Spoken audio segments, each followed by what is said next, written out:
Welcome back to the deep dive. Today, we're looking at the HondaJet Elite II. Our sources are saying this thing basically redefines the whole very light jet or VLJ category. Yeah, it really does. We're digging into a machine where performance isn't just, raw speed. It's about clever aerodynamics and, honestly, a surprising amount of luxury packed in there. Right. And for you listening, our mission today is to get past just the numbers on the page. Exactly.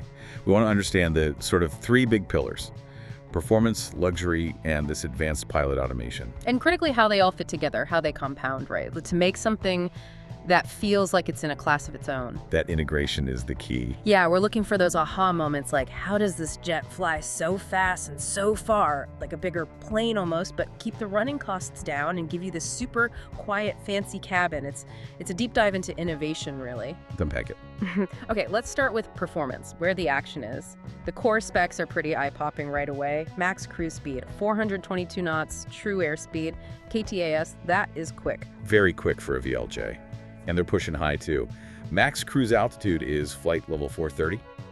43,000 feet, FL 430. That's significant, isn't it? Oh, yeah, it's key. You're up above most of the airline traffic, most of the bad weather. Makes for a smoother, generally more efficient flight. But getting up there efficiently, that's the trick, right? It's not just about brute force. Exactly. It's how they achieve the efficiency to get there and stay there. That's the real engineering story. So what's the secret? People always mention the engines. The GE Honda HF120s, they sound impressive. They are. Each one puts out 20-50 pounds of thrust. That's uninstalled thrust.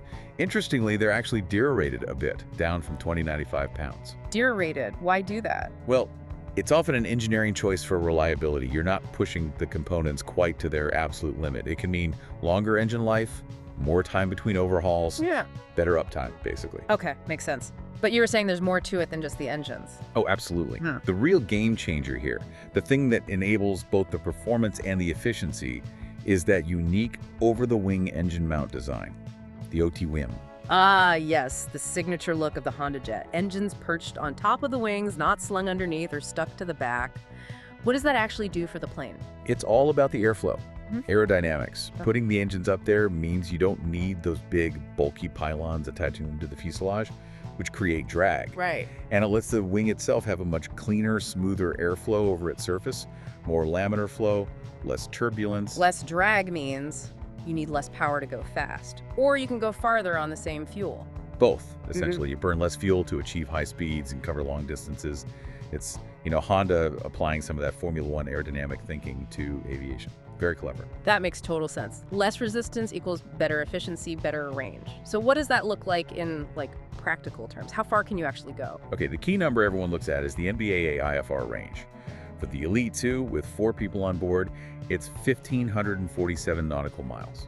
1,547. What does that mean for, say, a typical trip?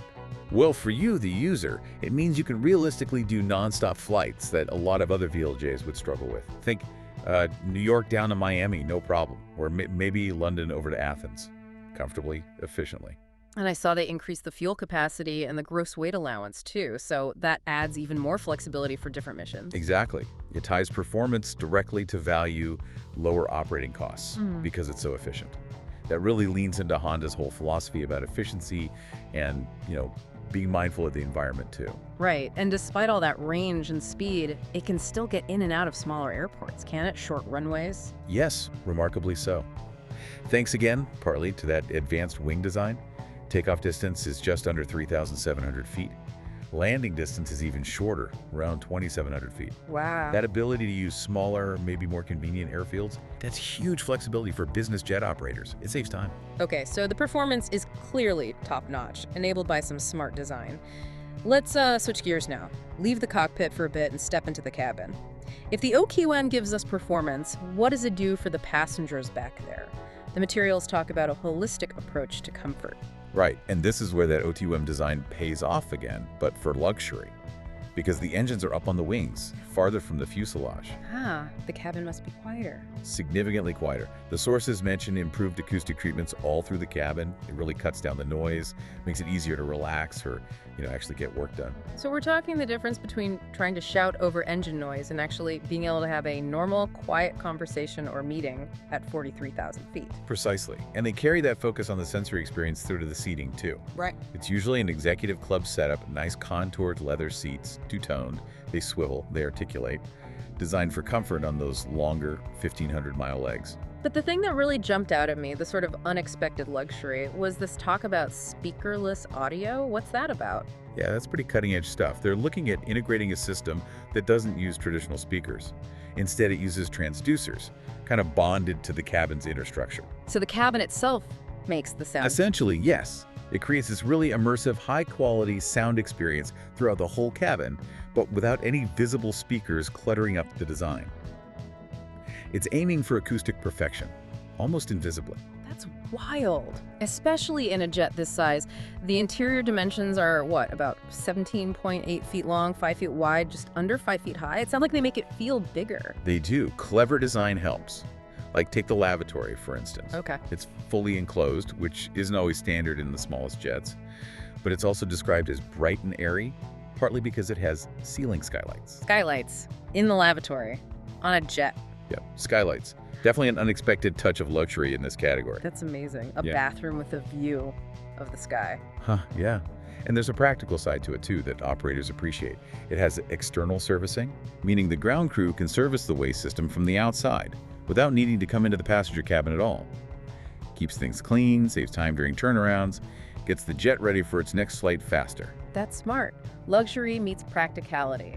And they still fit in decent baggage space. Yeah, total is 62 cubic feet.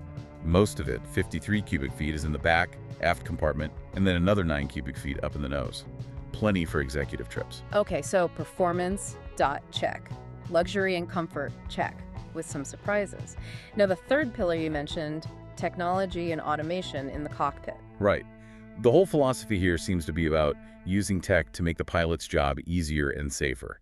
An intuitive interface, reducing workload. And there's a lot of automation listed, things like automated anti-ice, lighting, pressurization, kind of the routine stuff to take cognitive load off the pilot. Exactly. Standard conveniences.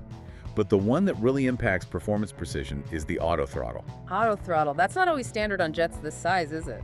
Not always, no. It's a pretty big deal. It basically automates managing the engine power. Takeoff, climb, cruise, approach, landing. The system adjusts the throttles automatically based on what the pilot wants the plane to do. So it keeps the speed exactly where it needs to be. Precisely. And maybe more importantly, it keeps the engines running at their most efficient setting for that phase of flight, constantly optimized, and ties right back into that Honda efficiency focus we talked about. Okay, but with that much precision automation, does it change the pilot's role? Is there a risk they get complacent, especially during busy times like landing? That's a really important question and something the industry thinks about a lot. The idea is that these systems provide assistance and monitoring. They handle the minute-to-minute tweaking perfectly, which frees up the pilot's mental bandwidth. So they can focus more on the bigger picture, systems management, watching for traffic, making decisions. Exactly. Their role shifts slightly from constant manual manipulation to supervision and strategic management. But the pilot is always in command and responsible. Okay. Beyond efficiency, there are some newer systems focused purely on safety, right? Especially around takeoff and landing. Absolutely. There are layers of safety tech. First, you've got automated ground spoilers. Spoilers on the wings. Yeah, panels that pop up. They deploy automatically the second the wheels touch down on landing, or if the pilot aborts the takeoff. They instantly increase drag and help the brakes work more effectively. Maximum stopping power right when you need it. Makes sense. And what about handling on the ground? Taxiing, especially in wind. Good point. That's where ASAS comes in, the Advanced Steering and Augmentation System. ASAS. What's it doing? It helps the pilot keep the plane tracking straight down the taxiway or runway. It senses if the aircraft starts to yaw or drift side to side, maybe due to a crosswind or uneven pavement. And it corrects it. It provides assistance through the nose wheel steering. Just subtle inputs to help the pilot maintain directional control more easily. Reduces workload during taxi, takeoff, and landing rollout, especially in tricky conditions. And then for the approach phase, there's something called stabilized approach monitoring. Right. Think of it as an electronic co-pilot, constantly watching. It monitors key parameters, airspeed, descent rate, position relative to the runway path. If the aircraft starts to deviate from a safe, stable approach profile, It warns the pilot. exactly, visual and oral alerts like, hey, you're getting a bit fast, or you're drifting off course. It's designed to catch potential problems early and prompt the pilot to correct, helping prevent unstable approaches, which are a common factor in landing incidents.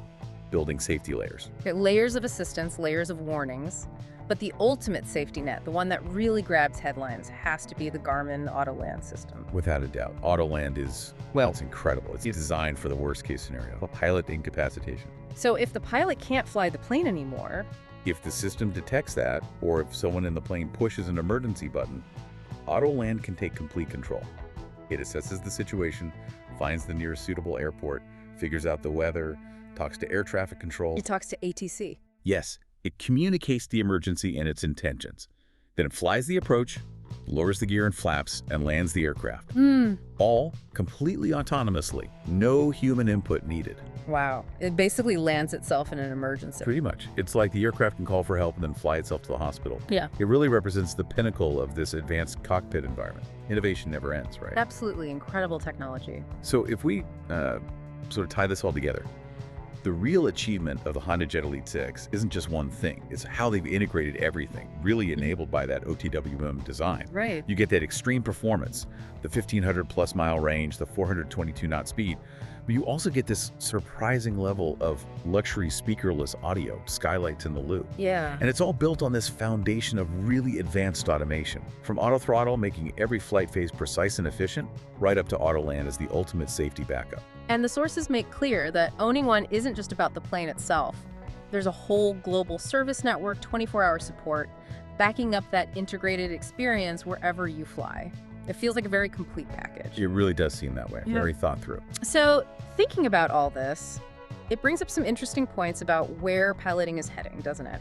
When you look at this whole suite of automated aids, especially something as capable as Autoland for emergencies, what kind of questions does that raise for you about, the balance between pilot skill and machine reliability in the future? It's a fundamental question. Yeah, and specifically, how do systems like auto throttle, which are designed for constant minute-by-minute precision, how do they change what we expect from the human pilot in terms of performance and decision-making, particularly in these very light jets?